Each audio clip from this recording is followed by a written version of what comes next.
qualify your home. Yeah, we made it up, but we like it. Here are the top 5 tips you need to keep your home safe and cozy. Contractor Chris McGimsie.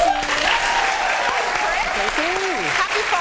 Happy fall to you too. Happy you're joining us to talk about all the things we need to do to get your home ready before the weather really starts to get cold. Yep. And we're going to start with the ducts. Exactly. Right? Okay. So what should we be doing? What do we need to be doing? We're going to be talking about duct cleaning. Now, a lot of people have talked about or know what duct cleaning is, but has anybody actually seen the whole process? I didn't actually know until we actually had a guy come to one of our sites. Yeah. So first things first, the trucks aren't as big as you would think they'd be. It's just a regular size Q van, kind of a mid-sized truck. Okay. The truck shows up, it has a big vac hose and a compressor actually built into the back of the truck. And then what they're going to do is they're going to run a big hose down into your furnace room. They're actually going to connect into your ductwork. Okay. Right, because they have to suck all the dust out of it. Yes. And then before they can do that, they're going to actually tape off all the floor vents. You know the floor rads we all have in our home and the floor? They actually have to tape all those off first. Okay. And then what they do is they remove the cold air return. Do you know what the cold air return is? No. The cold air return is the vent that's usually on the wall. Yes. No one really knows what that is.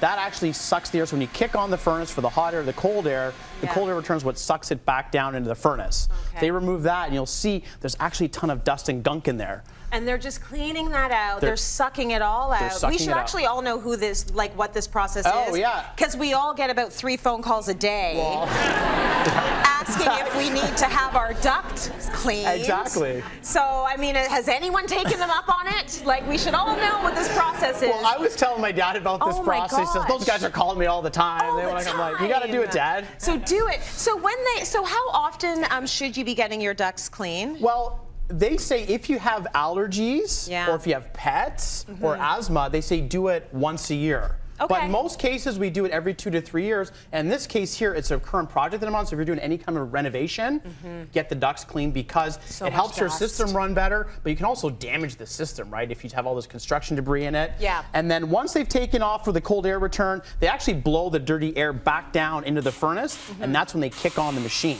Because they tape off all the vents, they blow the air back down, the cold air return, all that dust and debris, and then the machine kicks on and it sucks out everything back down into the hose, into the truck. Okay. It's a cool process. It's a good process and it's good. It's good for your lungs, it's good for the air, your internal air, so that's great. Let's talk about your furnace filter. Okay, so if you've gone down to your furnace room or checked out the furnace filter, pretty gnarly. This is, we'll show you the before. This is the one I just took out of my basement. So it's great. Right? That's from the summer. That's just 3 or 4 months. Oh, wow. Right? And then this is a brand new one. So I just changed it all. I just changed it yesterday. Really want to stay on top of this thing, especially if allergies or any asthma, pets, that kind of stuff. So when you say every season, so fall, winter, spring, summer? Yeah, exactly. Okay. And they come in 3 packs. Yeah, so that's good. So 1 per season. Awesome. Now, you also want to look at your eaves and your rooftop. Yep. There are areas you should always check every fall. Yep. Everybody's least favorite job, or probably the most important job in the home, is cleaning out the leaves from your eaves trough. If you don't stay on top of this from year to year, what happens, and all these leaves tend to break down, they clog up the eaves trough, and then the eaves trough doesn't function as properly as it should, draining water, but more specifically draining the ice and the snow in the winter months. What can happen is the eaves troughs can kind of pull apart, come off the house, and then we're into bigger issues. Also, when we're up here too, is we want to just take a look at the shingles, and maybe this is something we want to address in the spring. But once we clean out the eaves troughs, the next thing we want to recommend is putting a gutter guard on. A gutter guard is kind of a one-time job. We put the gutter guard on, it protects the eaves troughs from collecting leaves and keys, and then they never get in there again. It's kind of a one and done job. I highly recommend it. Okay, very cool. So you got in there, you got everything out, and you can see homes that have sort of been not taken care of. There's like plants growing in there, right? There's a full garden growing. I'm not gonna lie, I've done that. Mine were like that up until. There's some trees. It's an evergreen forest. Whoops. Exactly. So you got to take that out, and you've brought some products in studio that we might want to consider. So I did these jobs this weekend. The weather was perfect this weekend. Yes. So a couple different varieties. This is the easiest, simplest, least expensive version. It's just like a big sponge. You can cut it with a utility knife. Basically, you just kind of jam it right in there. You know, the idea is like we get leaves and keys and that kind of stuff in here. They fill up, they turn to compost, and then eventually they turn to ice, and this can actually pull it off the house. So we always want to clean it. This one you have to wash out a little more. It's a little spongier. Not a big fan of this one, but if you're kind of a novice, start with this. So this is just going to keep everything out of it? Just keep everything out. This is a little more maintenance. These ones here, ones I just found. I didn't even know these existed. Okay. So a lot of eaves come in, you know, black, colors. white, That's nice. brown.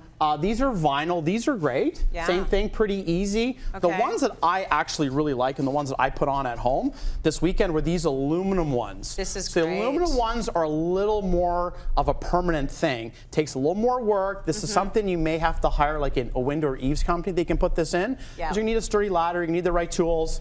These just click on like this, right on the eaves trough like that. And it's kind of a one and done thing. Nice. Put it on. That's it. So you never need to go back in there and Never get need to go back anything in out. Okay. Very good. I recommend That's that. good solutions. Okay, let's talk a little bit about painting your home's exterior, because a lot of us think spring comes around and this is the time to get out there and do the exterior. Not necessarily the best season to do it in. You say fall. This is actually the best time of year to do any of these exterior jobs, painting and siliconing. We need the temperature to be good. We need to be between 40 and 90 Fahrenheit. Okay. Or between 4 and 32 Celsius. Yeah. And these are kind of protective things. Painting, for the most part, inside is kind of cosmetic, but exterior, the painting actually seals and protects your home from the weather that's approaching, right? All the driving rain, the snow, the ice. Yes. And then these little bits here, we have a gutter guard roofs silicone. This is good just to touch up little shingles that are kind of coming apart. Yep. And then this is a window siding and eaves caulking for all those little gaps and cracks. You know, if you have like pests or mice or that kind of thing, seal off every little hole coming, you know, the outside of the house. Do it now. Good for your energy consumption. Good for your wallet. And it'll keep everybody dry and warm inside. Thank you for that. You're welcome.